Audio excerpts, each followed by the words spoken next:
It's time for Elder Bruce to come up here and rescue me and bring the morning message. So please welcome him. Elder Bruce, come on up. I was enjoying your over-explanation. The longer you talk, the more relaxed I can be waiting there. Yeah, so I'm not too nervous, but there's a little pressure when you suddenly in front of a microphone. But anyway, Shabbat Shalom. Yeah, excuse me. This week's parsha is Emor, and we pretty well read chapter 23, I believe it was, that talks about the feasts and festivals. But I'm a slow learner, but we're essentially in the midst of that right now while we're counting the Omer, right? We're doing what we just read about. And today is day 34. I tried to make it 33, but thankfully I got it right. So today is day 34 of the counting of the Omer, and remember, Yeshua kept the feasts and festivals. He was around during the counting of the Omer his whole life, but including after he resurrected. So, do you remember what day he ascended? Remember Passover, slain at Passover, the 40th day, right? So that means if we were alive and in that time, in 6 days, right, Yeshua would be ascending. So he would be walking on the earth, showing himself to 100 here, 400 here. How many? It was a lot of people, right? So I think it helps to remember that hey, if we were in that time, what would Yeshua be doing? What would we be doing? So 6 days from now he would be ascending, and of course, what did he do right before he ascended? He told the disciples, "Hey, I've got to go so the Helper can come. Go to Jerusalem and wait." And I never thought much about that years ago, but there's a reason Yeshua told him to go to Jerusalem. Does anyone remember that? Why couldn't they just go wherever? It's like, hey, just wait on me. Well, Shavuot was coming, and it's one of the 3 pilgrimage festivals. The Torah actually says there are 3 times a year you need to go to Jerusalem, particularly if you're a Jewish man in the land of Israel. So there's Passover, Shavuot, and Sukkot. So Yeshua kept the Torah, right? We say, oh, he did all this. Well, part of keeping the Torah is making sure that you don't tell people to not keep the Torah. So it's a little detail, but Yeshua instructed his disciples to go wait where they should be waiting, which is in Jerusalem, because they needed to be there for Shavuot. Let's see. So, I talked a lot, so I don't know where I'm at. So anyway, he ascends, and then 10 days later, the Holy Spirit was poured out. So traditionally, I guess there's a lot of traditions surrounding counting the Omer, but one of the traditions is to read the 67th Psalm. And you think, well, why that? Well, one of the reasons anyway is that in Hebrew, if it's written out, it has 49 words. So that's kind of neat. So I'm going to read it because it's a beautiful psalm. And for the music director with stringed instruments, a psalm, a song. May God be gracious to us and bless us. May he cause his face to shine upon us, Selah, so that your way may be known on earth, and your salvation among all the nations, where we happen to be at this moment, right? Let the peoples praise you, O God. Let all the peoples praise you. Let the nations be glad and sing for joy, for you will judge the peoples fairly and guide the nations on the earth, Selah. Let the people praise you, O God. Let all the peoples praise you. The earth has yielded its harvest. God, our God, will bless us.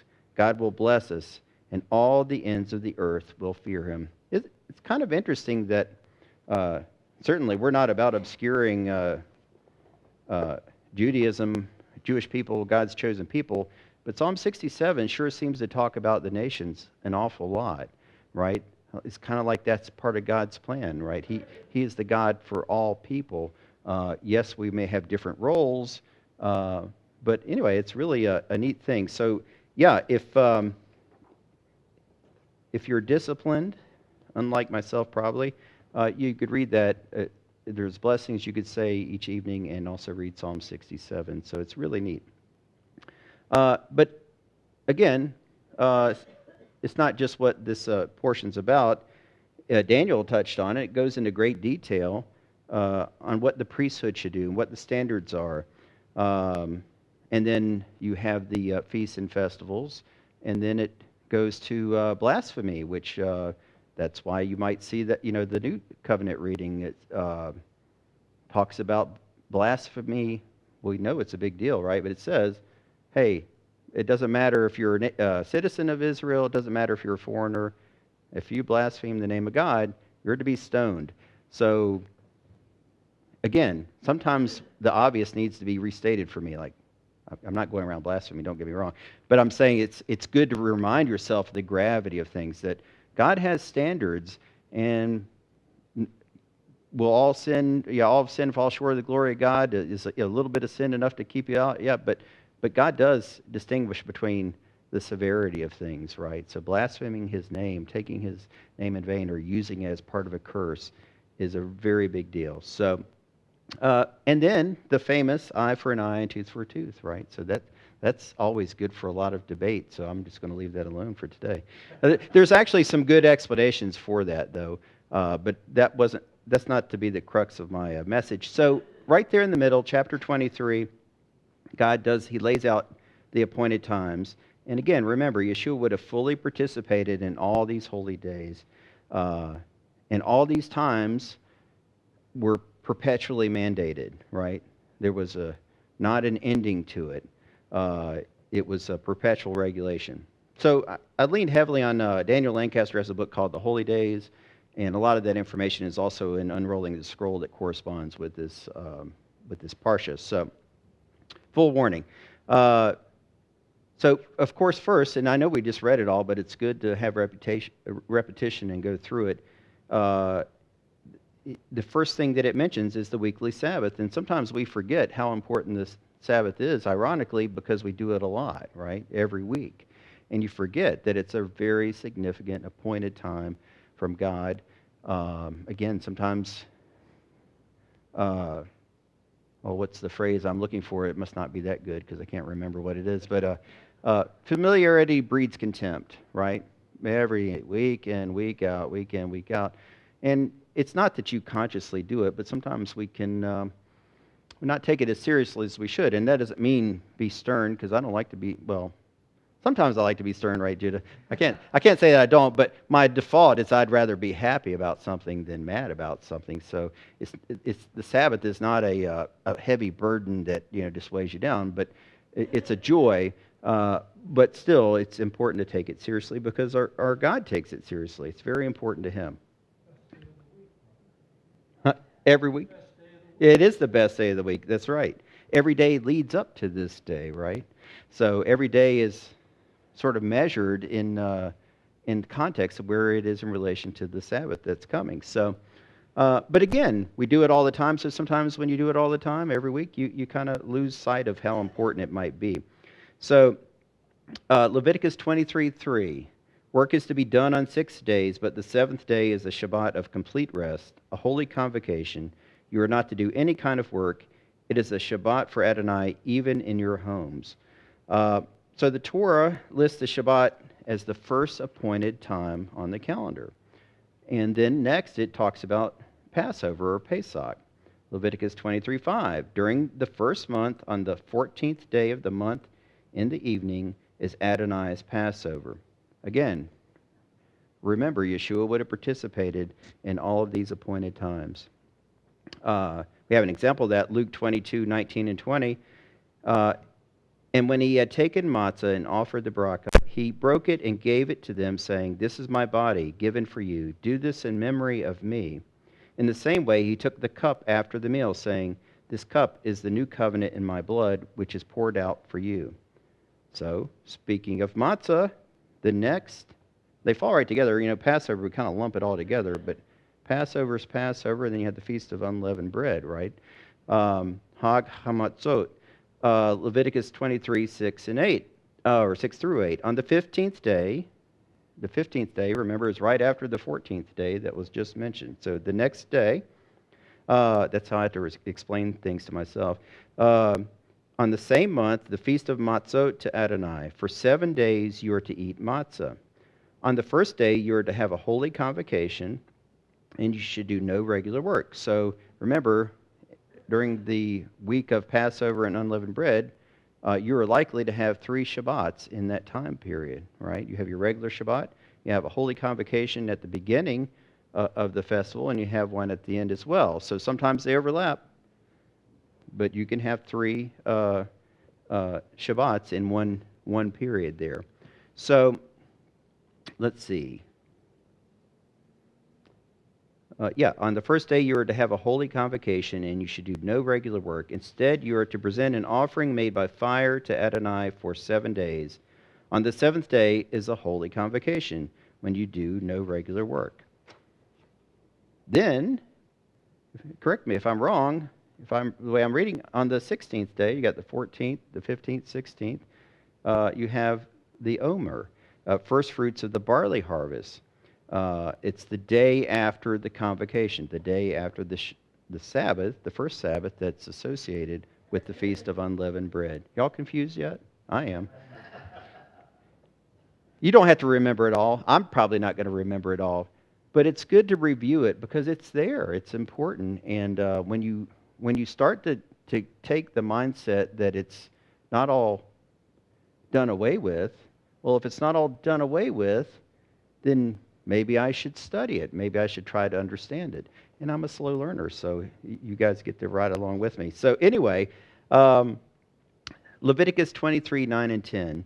Adonai said to Moshe, "Tell the people of Israel, after you enter the land I'm giving you and harvest its ripe crops, you are to bring a sheaf of the first fruits, or an omer, of your harvest to the Kohen." All right? And again, it tells us to count, too, leading up to Shavuot, or Pentecost. Leviticus 23, 15 through 21. From the day after the day of rest, that is, from the day you bring the sheaf for waving, you are to count 7 full weeks. Until the day after the 7th week, you are to count 50 days. And then you are to present a new grain offering to Adonai. On the same day, you are to call a holy convocation. Do not do any kind of work. How long should I do it? This is a permanent regulation through all your generations, no matter where you live. So, what was the first significant thing that happened in Shavuot, right? That we associate with Pentecost, which is super important, but initially it was the giving of the Torah, right, on Mount Sinai. So it's interesting how God does God things at God times. I don't know if that makes sense to you guys, but like his appointed times, his feasts and festivals, things don't have to happen on those, but they kind of keep happening on those, right? Yeshua crucified at Passover. He is symbolically without sin, unleavened bread, right? Leaven represents sin. He's the first fruits of the harvest.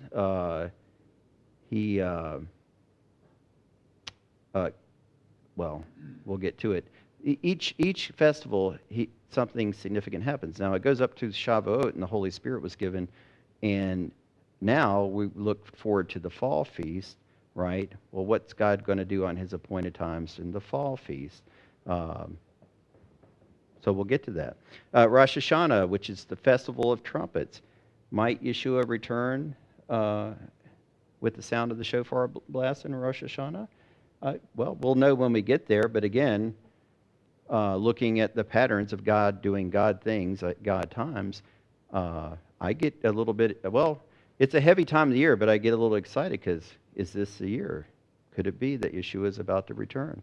So Leviticus 23 through 25. That's a lot of 23s. Adonai said to Moshe, "Tell the people of Israel, in the 7th month, the first of the month, is to be a day of complete rest for remembering a holy convocation announced with blast on the shofar. Do not do any kind of ordinary work, and bring an offering made by fire to Adonai." 10 days later, you have Yom Kippur, the Day of Atonement. Leviticus 23, 26, and 28. Adonai said to Moshe, "The 10th day of this 7th month is Yom Kippur. You are to have a holy convocation. You are to deny yourselves, and you are to bring an offering made by fire to Adonai.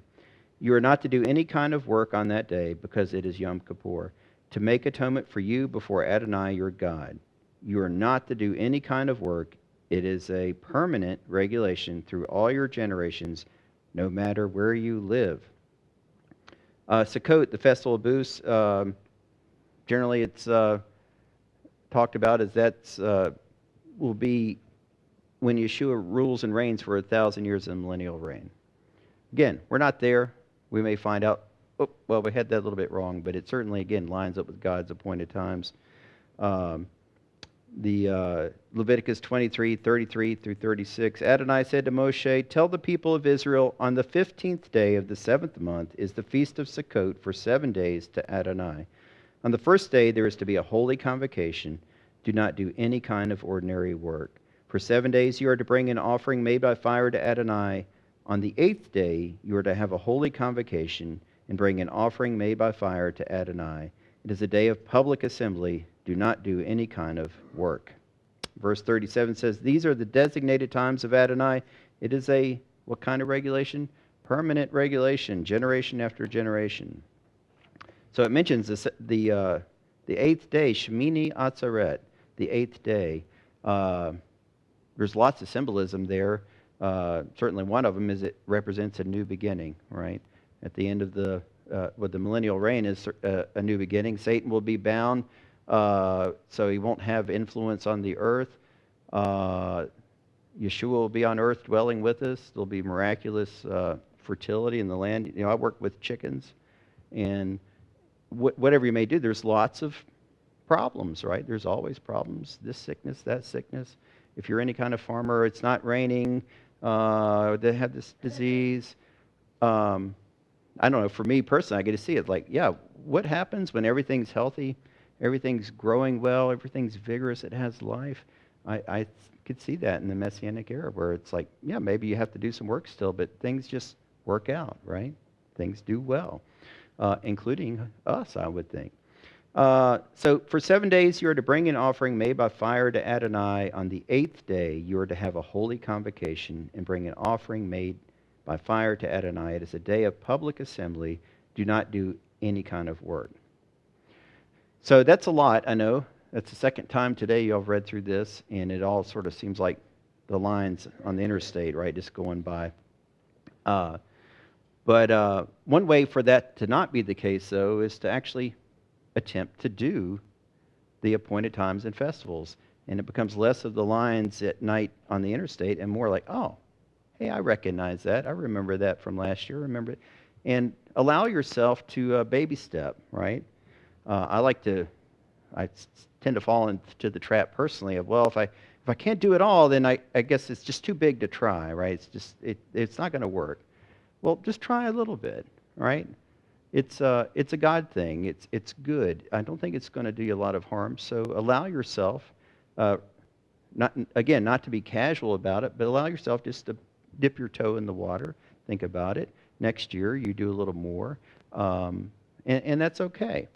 But yeah, so from the world I came from, you would categorize that those are Jewish festivals.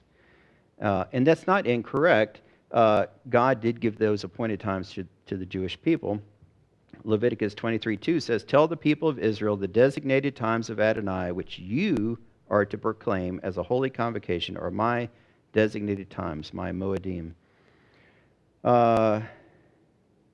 Daniel Lancaster says, he, meaning God, gave the Jewish people the responsibility to proclaim his appointed times. You are to proclaim as a holy convocation, as holy convocations are my designated times.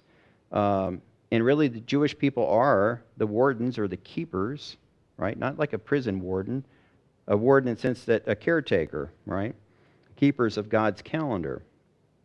So he goes on to say the Jewish people have both the right and responsibility to interpret, apply, and define the appointed times.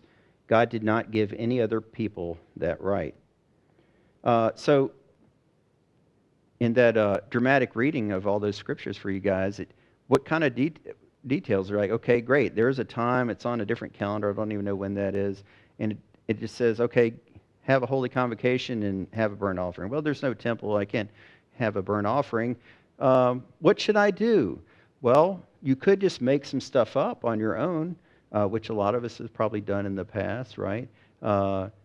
Or you could look at tradition, and you could look at the caretakers, the wardens of God's appointed times, for some clues as to maybe this is what we should do. And that would be the Jewish people, right?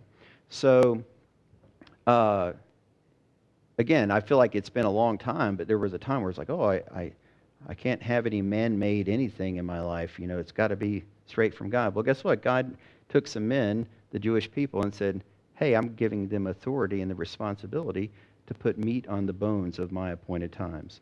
So God sort of gave the template, said these are the times, this is roughly what I want done, and then the responsibility to the Jewish people to create what needed to happen around those times. So, you don't have to make it up on your own, okay? Let's see here. One neat quote, I don't know who said it, maybe lots of people said it, that for me explained it is, and again, worrying about rejecting the rules of men and the traditions of men. Well, this quote says, tradition is not the worship of ashes, but is instead keeping the fire alive, right? Tradition passes the knowledge, the information, the procedure, the goodness from one generation to the next generation and to the next generation. So what about the Gentiles? What about Bruce? What are we going to do with them? So where, yeah, I'd like to know, okay. Where in the Scriptures do we find the appointed times that God has specifically assigned to the Gentile disciples? Where's Bruce's appointed times? I want some times, you know. Did he give Gentile Christians new holidays? You can search the whole Bible, and you're not going to find any alternative Bruce festival days for the Gentile disciples. They're not there, right? So maybe Gentiles aren't supposed to have any appointed times. If we say that Gentile disciples are not allowed to keep God's appointed times, then we suggest that Gentiles are not given any holy days or days of worship at all. So the apostles never commanded the Gentile believers to keep the appointed times, but neither did they tell them not to observe God's appointed times. They were silent on the matter. Maybe because at the time it didn't need to be said, perhaps. I'm just sort of guessing there, throwing it out. In those days, the idea of not keeping the appointed times just hadn't occurred to anyone because Jewish and Gentile believers in Yeshua observed God's appointed times together. The disciples met in synagogues and in the temple on the Sabbath and festival days to celebrate and observe God's holy days. There was only one place of worship. And God picked it out, right? He said, Jerusalem, the city that I'll choose, and it's Jerusalem. Another way to think about it, Lancaster says, the Sabbath and the festivals can be compared to the temple. Just as the temple is a holy place, a sanctuary in a space, right? So a physical structure in a physical place. The Sabbath and the festivals are holy times.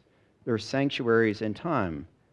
Sanctuaries that God set the boundaries for, the times when it would be. And that's not, well, I say it's not completely obscured or prevented because of the lack of the physical temple. So, but again, some people might say the temple in Jerusalem was a Jewish temple only for Jews, but Gentiles also prayed and worshiped at the temple. King Solomon invited Gentiles from the nations to come and pray to God. Sorry, I thought I had my mic off all that time. Sometimes I don't have a good enough filter. I should just keep it to myself, but I can't help it sometimes. So anyway, King Solomon invited Gentiles from the nations to come and pray to the God of Israel in his temple. So he didn't invite them to come and set up their own temple and do whatever they felt, but still Gentiles were invited to come and participate. Were there restrictions on that? Could they say, hey, I want to be high priest today? No, they couldn't. That's a good way to reach out and touch something and die, right? But that doesn't mean that you're prevented absolutely from worshiping the God of Israel and at the place that he chose. In Yeshua's time, the court of the Gentiles was the largest courtyard in the temple. It doesn't mean it's bigger, doesn't mean most important, but it had plenty of space for plenty of Gentiles to come and worship. Again, God did not designate an alternate worship center for non-Jews. He expected everyone to worship him at his appointed place in Jerusalem, and I'll say at his appointed times as well. So, we're about to wrap up here. In the Messianic era, and maybe I'm too obsessed with it, and you don't want to wish your life away, right? God has things for us to do right now. God's kingdom is in effect right now. Is it fully in effect? Well, not really, because obviously this is not as good as it gets, right? I hope this is not as good as it gets. But it doesn't mean God is not here. It doesn't mean he's not working on the earth. It doesn't mean he's not working in your heart. It doesn't mean that you're not his hands and feet. But the Messianic era is something to look forward to, for me anyway, personally. I don't want to wish my life away, but I'm looking forward to it. But in the Messianic era, when Yeshua's here ruling and reigning for 1,000 years, all nations will go up to the house of God and worship him on his holy mountain. So again, the Father's not going to make two different temples. He's not going to make one for Jews and one for Gentiles. Instead, he says, Isaiah 56:7, it says, "These I will bring to my holy mountain, and let them rejoice in my house of prayer. Their burnt offerings and sacrifices will be acceptable on my altar. For my house will be called," what? "A house of prayer for all nations." So the place can't be altered, the times can't be altered, but both will be restored. And I'll finish with Isaiah 2:3. "Then many peoples will go and say, 'Come, let us go up to the mountain of Adonai, to the house of the God of Jacob. Then he will teach us his ways, and we will walk in his paths. For the Torah will go forth from Zion, and the word of Adonai from Jerusalem.'" And I am so looking forward to that time. And I was thinking about it. And you guys are going to be there too, right? And lots of God's saints. And of course, Yeshua. We're going to have fellowship with our God and with each other. And again, this is not as good as it gets. It's going to get so much better. So we're going to keep looking to God's word for answers. We're going to keep encouraging each other. And we're going to stay in his kingdom until his return. So with that, I'll say Shabbat Shalom and thank you guys.